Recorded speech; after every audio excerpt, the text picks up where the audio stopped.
Kecemerlangan penampilan Totti bersama AS Roma membawa Totti masuk ke tim senior Italia. Totti mendapatkan cap pertamanya pada 10 Oktober 1998 saat Italia berhadapan dengan Swiss di ajang kualifikasi Euro 2000. Tapi sang pangeran Roma baru berhasil mencetak gol pertamanya untuk Italia pada laga persahabatan melawan Portugal 2 tahun kemudian, beberapa saat sebelum gelaran Euro 2000. Pada perhelatan Euro 2000, Totti berhasil tampil apik dengan membawa tim Azzurri sampai ke babak final. Dia mencetak gol pada laga melawan Belgia dan menjadi man of the match di laga itu. Di babak 8 besar, Totti juga menyarankan 1 gol saat berhadapan dengan Rumania. Namun momen yang paling diingat datang pada laga semifinal kontra tuan rumah Belanda, di mana ia mencetak gol penalti ikonik Panenka dengan mengelabui Van der Sar saat babak adu penalti.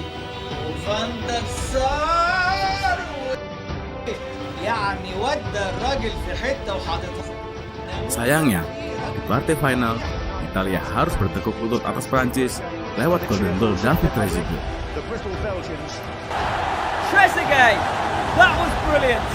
France have done it. It's a goal for Euro winners now. Pada Piala Dunia 2002 dan Euro 2004, Totti kembali masuk ke tim Azzurri. Tapi justru itu merupakan masa yang kelam bagi Totti di tim nasional Italia. Penampilannya buruk karena temperamennya yang tidak terpuji. Selalu menerima kartu merah di 2 ajang tersebut dan dikritik terlalu banyak menyia-nyiakan peluang, mengakibatkan Italia harus tersingkir lebih awal. Beberapa bulan sebelum gelaran Piala Dunia berlangsung, Totti mengalami cedera engkel yang cukup parah dan mengharuskan dirinya beristirahat panjang selama 3 bulan. Permainan keras dan ketatnya persaingan memperebutkan Scudetto di Serie A membuat Totti selalu jadi incaran para pemain lawan.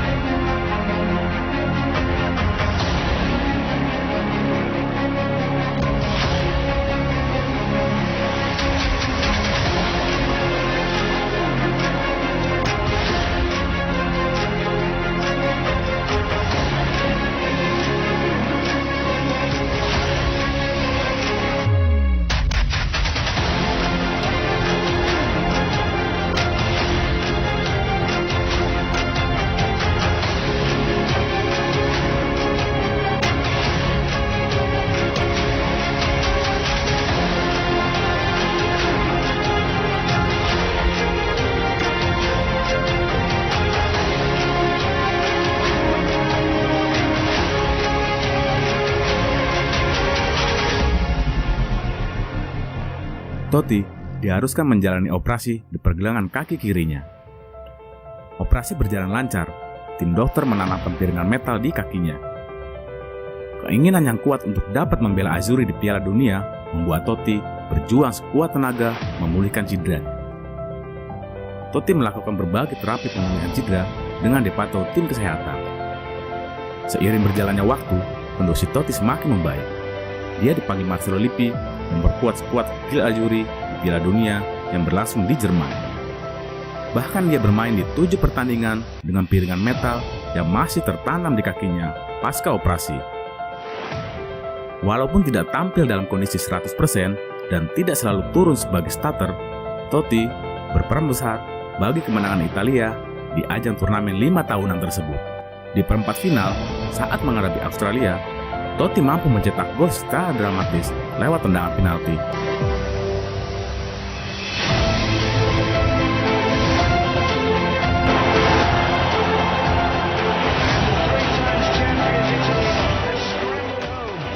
Sebuah gol yang mengantar Italia ke fase berikutnya. Setelah itu, tak ada lagi yang mampu menghalangi kiprah Italia hingga akhirnya mencapai final menghadapi Prancis. Italia akhirnya menjuari Piala Dunia setelah memenangi pertandingan lewat drama adu penalti.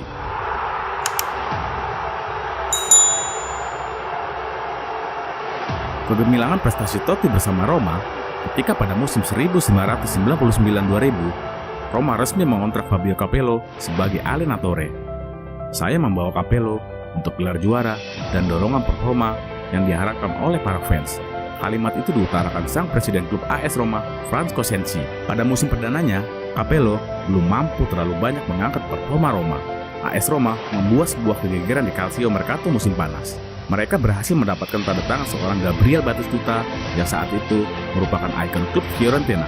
Kedatangan sang atakante dari Fiorentina bahkan menjadi salah satu transfer termahal di Serie A sebesar 36 juta euro. Selama musim tersebut, penampilan Totti bersama juru gedor asal Argentina tersebut begitu luar biasa. Totti bukan sekedar pemimpin tim, melainkan juga nyawa permainan Roma. Dia memberikan umpan matang kepada rekan setim, memompa semangat bertanding, serta sesekali mencetak gol krusial penentu kemenangan pasukan Serigala Roma. Gol demi gol serta asis mereka ciptakan sepanjang musim itu. Kolaborasi mereka mencatatkan 68 gol bagi AS Roma.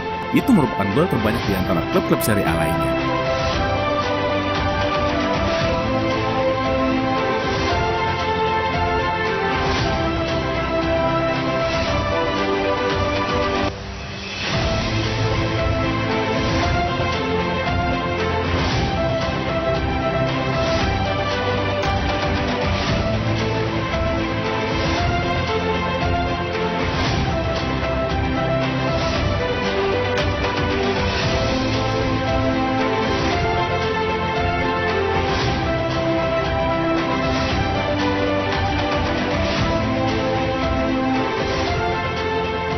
Pada giornata terakhir Serie A, AS Roma menjamu Parma di Olimpico.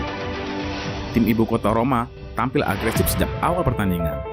Imbasnya, Francesco Totti mencetak gol perdananya bagi AS Roma pada menit ke-17.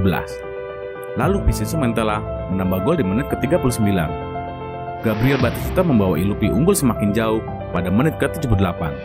Publik Olimpico pun berpesta saat Roma dengan sangat meyakinkan menang 3-1 atas Parma dan menjadi kapolista Serie A di giornata pamungkas. Setelah peluit panjang dibunyikan, ratusan fans AS Roma turun ke lapangan, bersorak, serta mengerubungi para pemain Roma. Mereka menggila dengan merayakan Scudetto yang telah lama dinanti-nanti selama 17 tahun. Bahkan hingga malam hari, mereka menggelar acara khusus perayaan Scudetto. Suatu momen yang tak akan pernah dilupakan oleh para fans aktif dan tifosi AS Roma hingga saat ini.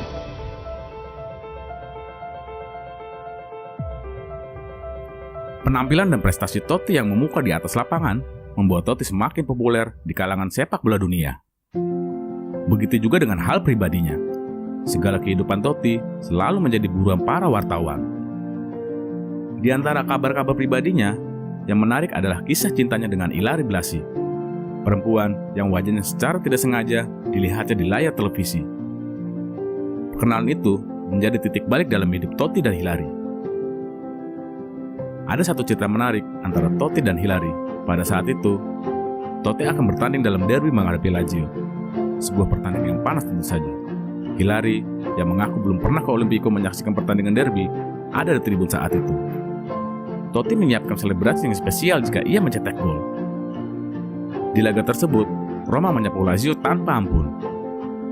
Totti mempertontonkan pertunjukan hebat dengan memberikan 3 assist. Totti tahu jika ia harus mencetak gol. Jika tidak, bagaimana mungkin ia bisa melakukan selebrasi yang telah disiapkan? Tak lama gol itu pun lahir. Sontak Totti berlari ke pinggir lapangan, mengangkat sebagian jersey-nya, 2 kata yang tertulis di balik jersey-nya.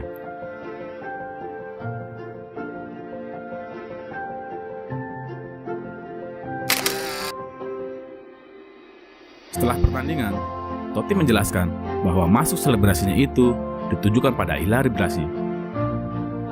1 tahun berselang setelah itu, Totti melangsungkan pernikahannya dengan Ilari Blasi pada tanggal 19 Juni 2005 yang disiarkan televisi nasional. Sepeninggal Capello, Spalletti masuk menangani Roma. Kerjasama antara Totti dan Spalletti awalnya berjalan manis.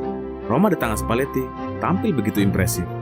Dalam strateginya, Spalletti menempatkan Totti sebagai juru gedor di lini penyerangan Giallorossi. Imbasnya, Roma meraih Coppa Italia dan 1 Supercoppa Italia bersama Spalletti. Totti pun tampil tajam, menyabat gelar sepatu emas menjadi Capocannoniere di Serie A dengan 26 gol.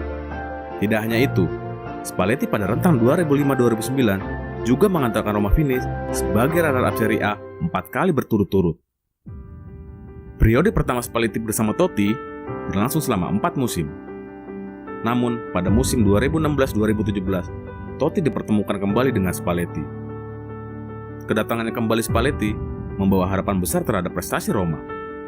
Tapi sayangnya bagi Totti, kali ini hubungan keduanya tidak lagi sama. Kini pada periode kedua, justru Spalletti sering menaruh Totti di bangku cadangan. Terlalu seringnya cedera, serta faktor usia yang sudah di penghujung karir, sepanjang musim 2016-2017, Totti hampir tidak pernah bermain full time.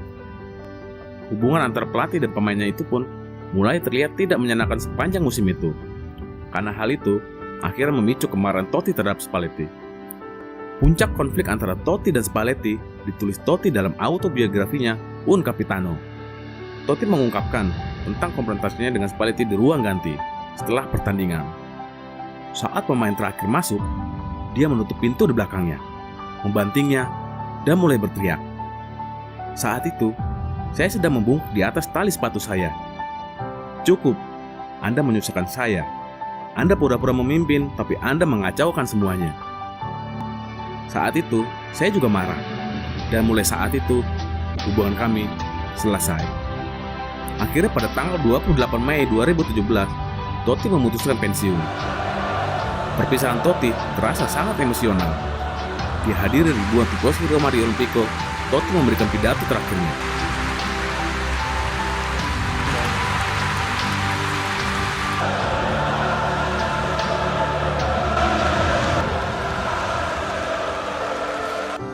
Ora è il momento di ringraziare tutti i compagni di squadra, i tecnici, i dirigenti, i presidenti, i tifosi, la curva sud. Siete e sarete sempre nella mia vita. Smetterò di emozionarvi con i piedi, ma il mio cuore sarà sempre lì con voi. Vi amo!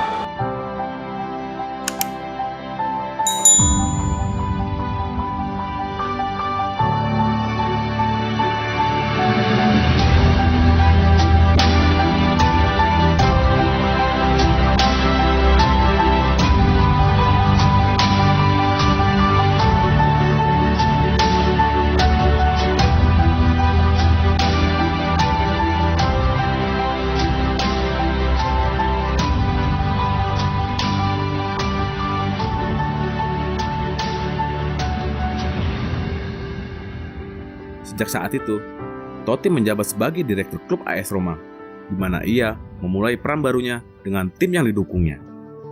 Di tahun awal Totti menjabat sebagai direktur klub, semua berjalan normal. Namun, seiring berjalannya waktu, Totti merasa segalanya terasa tidak baik-baik saja. Menurut Totti, tahun pertama sebagai direktur, dirinya sudah tahu dengan gelagat tidak sedap itu. Namun dia memakluminya karena tahu diri dan baru di jajaran manajerial. Saya merasa tidak bisa mengekspresikan diri di sini. Saya tidak pernah dilibatkan dalam proyek-proyek dan kebijakan klub, ujarnya di sesi wawancara. Masuk ke tahun kedua Totti menjabat sebagai direktur klub, konflik internal pun mulai terjadi antara Totti dan para petinggi klub. Bahkan situasinya dibeberkan begitu saja dalam sebuah sesi obrolan bersama Locotoni melalui Instagram Live. Konon, kepergian De Rossi setelah mengabdi 18 tahun untuk Roma karena keputusan klub yang tak memperpanjang masa bakti De Rossi berasal dari Pak Lotta. Saya meminta untuk mengambil keputusan serupa direktur teknik lainnya. Tapi, jika mereka mendapatkan pelatih dan pemain baru, serta menjual para pemain lainnya tanpa bertanya kepadamu, lantas direktur teknik seperti apa saya? Cerita Francesco Totti dan AS Roma benar-benar sampai pada penutup. Totti mengkonfirmasi bahwa ia melepaskan jabatannya sebagai direktur klub dan benar-benar angkat kaki dari Roma. Selama situasinya seperti sekarang ini, saya tidak akan menginjakan kaki di Triguara. Setiap kali saya mengantarkan Christian latihan, saya tetap ada di luar gerbang, jelas Totti. Terkadang saya duduk dalam mobil dan merasa seperti ingin menangis karena memikirkan apa yang terjadi setelah 30 tahun. Sekarang saya bahkan tidak mampu menginjakan kaki ke sana. Sampai sekarang, anak saya meminta saya untuk menontonnya bertanding, tetapi saya tidak bisa melakukannya. Momen seperti ini lebih buruk ketimbang saya pensiun sebagai pemain. Saya seperti sekarat karena harus meninggalkan klub ini. Sebuah ungkapan dari kubu Ultras Lazio yang merupakan rival utama AS Roma memberikan pernyataannya untuk Totti. Saat itu, 6 Maret 1994, ketika kita jumpa untuk pertama kalinya, kau masuk menggantikan Giovanni Piacentini. Sedemikian muda, tapi kamu sudah mampu mencerminkan sejarah timmu dengan sedemikian bagus. Sejak itu, saat kamu menorehkan rekor demi rekor, saat stadion di penjuru dunia bertepuk tangan, akan ada yang tahu seberapa banyak gelar yang bisa kamu raih. Tak banyak untuk pemain seberbakat dirimu. Kamu telah mencapai sesuatu yang layak dapat penghormatan, rasa hormat yang tak kau dapatkan dari klubmu sendiri. Dan untuk itu, kami benar-benar tulus ikut bersedih. Kami takkan pernah membiarkan pemain seperti Anda diperlakukan seperti ini. Kami takkan pernah diam-diam mengamati apa yang telah mereka lakukan dan apa yang sedang mereka lakukan kepadamu. Kini, tak ada yang membela dirimu. Dan tentu saja kami tak bisa melakukannya. Kami tidak menyimpan dendam terhadap kaos dan lelucon yang kau arahkan kepada kami. Itu sudah terjadi dan faktanya harus tetap begitu. Bagaimanapun juga, kami ulurkan jabat tangan untuk seorang lawan yang selama bertahun-tahun ini meninggalkan lapangan sebagai musuh terbaik kami.